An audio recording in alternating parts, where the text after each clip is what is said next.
Okay, let's just dive right into this. When you hear the word biofuels, what's the first thing that comes to mind? I mean, for most of us, it's this brilliant, purely green alternative to fossil fuels, right? Like the promised land of renewable energy.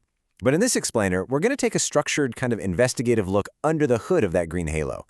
We're going to really examine the foundation of this whole industry, the supply chain itself, and uncover some realities that might, well, honestly, they might completely change how you view your fuel. So here is a pretty provocative question to kick things off. Is your green energy actually destroying the environment? Now, look, we aren't here to take sides or just throw opinions around. No way. We're going to look strictly at the hard data and the operational standards that govern this industry. Specifically, we'll be leaning on the SASB standards, which are now part of the IFRS Foundation, by the way. They basically provide the absolute authoritative framework for assessing sustainability-related financial info. And what these standards reveal? Well, it's a hidden reality about biofuel feedstock production that literally every producer and investor has to face right now. Section 1. The biofuels supply chain. Now, to really grasp the risks here, we first have to understand the sheer scale of the operation. The biofuels industry doesn't just, magically pull fuel out of thin air. It relies heavily on massive amounts of plant-based feedstocks. We are talking food crops, oil crops, just huge volumes of agricultural products. And because global mandates for biofuels are skyrocketing, these crops are swallowing up a massive and rapidly growing chunk of the world's arable land. This creates a really stark, on-the-ground conflict. Imagine a cinematic contrast.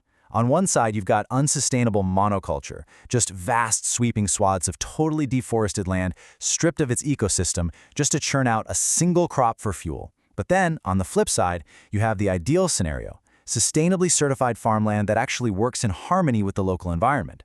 The difference between these two paths is exactly what standard setters are zeroing in on. Why? Because one path ensures the future, and the other, well, it pretty much guarantees a massive crisis. Moving on to Section 2. Hidden environmental externalities. What's really fascinating here is that we aren't just talking about complaints from activist groups. No, these are specific, highly damaging externalities explicitly flagged by the SASB framework. We really have to peel back the layers of this unsustainable cultivation to see the actual on-the-ground damage. I mean, bad farming practices directly lead to widespread deforestation and severe biodiversity loss. We're seeing long-term soil degradation just from planting the exact same crop over and over again. Then there's the massive water pollution problem, which is largely driven by this intensive use of heavy fertilizers and pesticides, stuff they basically have to use to force these unnaturally high yields. Seeing all this really strips away that assumption that all biofuel is inherently green just because it comes from a plant, doesn't it? Section 3. Threat to feedstock pricing. So you might be wondering, why does a financial and sustainability framework care so deeply about some soil and bugs? Well, because this isn't just an ecological tragedy, it is a brutal financial reality. These environmental externalities directly threaten the entire business model of biofuel producers. It's an absolute chain reaction. So let's walk through this cause and effect loop. Step 1. Unsustainable practices compound the impacts of extreme weather events that are already being brought on by climate change. Step 2. That leads directly to a decreased availability of clean water and rising local temperatures, which inevitably crashes crop yields, just wipes them out. Step 3. When those yields crash, there is suddenly this massive, desperate competition for whatever arable land and viable crops are left over. And what does that do? Boom! It creates immense vulnerability and severe price spikes for the feedstock. I mean, think about it. If a biofuel producer literally cannot afford their raw materials, the whole business completely collapses. But wait, the financial threat doesn't even stop at crop yields. Biofuel producers face immense regulatory and supply constraints the second their supply chains get linked to environmental harm. Regulators can and will place strict limits on the types of land where these feedstocks can even be grown. Plus, if the public catches wind that a specific biofuel is driving deforestation, you're going to see a rapid loss of political support for the very government mandates that keep this industry profitable in the first place. On top of that, there's a huge growing resistance to the use of GMOs. And crucially, if a company is sourcing from areas with high or extremely high baseline water stress, man, their entire supply chain is incredibly vulnerable to droughts and nasty water rights disputes. It's a total house of cards. Section 4. Vetting supplier sustainability. So, given these absolute existential risks to both pricing and supply, what exactly is a biofuel producer supposed to do? Well, for starters, companies just cannot buy blindly anymore. To audit these crazy complex supply chains, they turn to standardizing frameworks like SASB. And this isn't just a friendly suggestion, it's basically the ultimate detective's toolkit. It provides the exact metrics and disclosure topics that companies absolutely must use to measure, manage, and honestly report these environmental and financial risks back to their investors. Actually, I want to read you this quote directly from the source standard, because I think it perfectly hits the nail on the head regarding this industry shift. Here it is. Consequently, vetting the sustainability of supply chains, such as through certifications or engagement with suppliers, is an important consideration for biofuel producers. So basically, it's no longer optional. Vetting your suppliers is now a foundational, non-negotiable requirement just to survive in the modern biofuel market.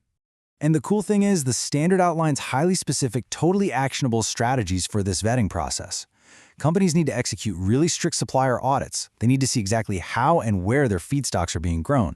They absolutely must diversify their feedstock suppliers too, so they aren't totally reliant on one single region that might just suffer a catastrophic drought next year. They should also actively source crops that are naturally drought-tolerant or disease-resistant, which totally bypasses the need for all those intensive chemicals we talked about earlier. And finally, the really forward-thinking companies, they're pouring funds in R&D for alternative and substitute feedstocks, materials that are just way less susceptible to these environmental nightmares. Section 5. Third-party certifications. Okay, so while internal audits and diversification are great first steps, let's be real, you can't always grade your own homework. And that brings us to the ultimate solution, the real gold standard for mitigating these supply chain risks: independent verification. Environmental sustainability standards are these incredibly rigorous frameworks that assess, well, basically everything we've talked about today. They look at greenhouse gas emissions, water consumption, soil health, biodiversity, and land use change. The biofuel industry relies heavily on a few trusted, fully vetted standards. Names you might recognize like Bonsucro, the Council on Sustainable Biomass Production, or CSBP, the Roundtable on Sustainable Biomaterials, RSB, and the Roundtable on Responsible Soy, RTRS. When a feedstock carries one of these specific certifications, it's concrete proof that the destructive, corner-cutting practices we saw earlier are just not part of the equation. All of which leads us straight to what is arguably the single most critical disclosure metric in the entire SASB biofuel standard, metric RRBI 430A.2. It asks companies to disclose the precise percentage of their biofuel production that is third-party certified to a recognized environmental sustainability standard. This single number is the ultimate indicator. It just cuts right through all the greenwashed marketing and gives investors a stark, hard, numeric value that represents a company's true commitment to sustainable sourcing. If you see a low percentage here, that is a massive red flag for some seriously hidden supply chain risks. So, as we wrap up this explainer today, I really want to leave you with this final provocative thought. Next time you're looking at a biofuel producer, or hey, even just standing at the pump filling up your own tank, ask yourself, without a fully vetted, third-party certified supply chain, what is the true cost of that fuel? Because as we've uncovered today, if that price isn't being paid at the pump, it's being paid by the soil, the water, and the fragile ecosystems we all rely on. Thanks for joining me on this deep dive, guys, and remember to keep asking the right questions.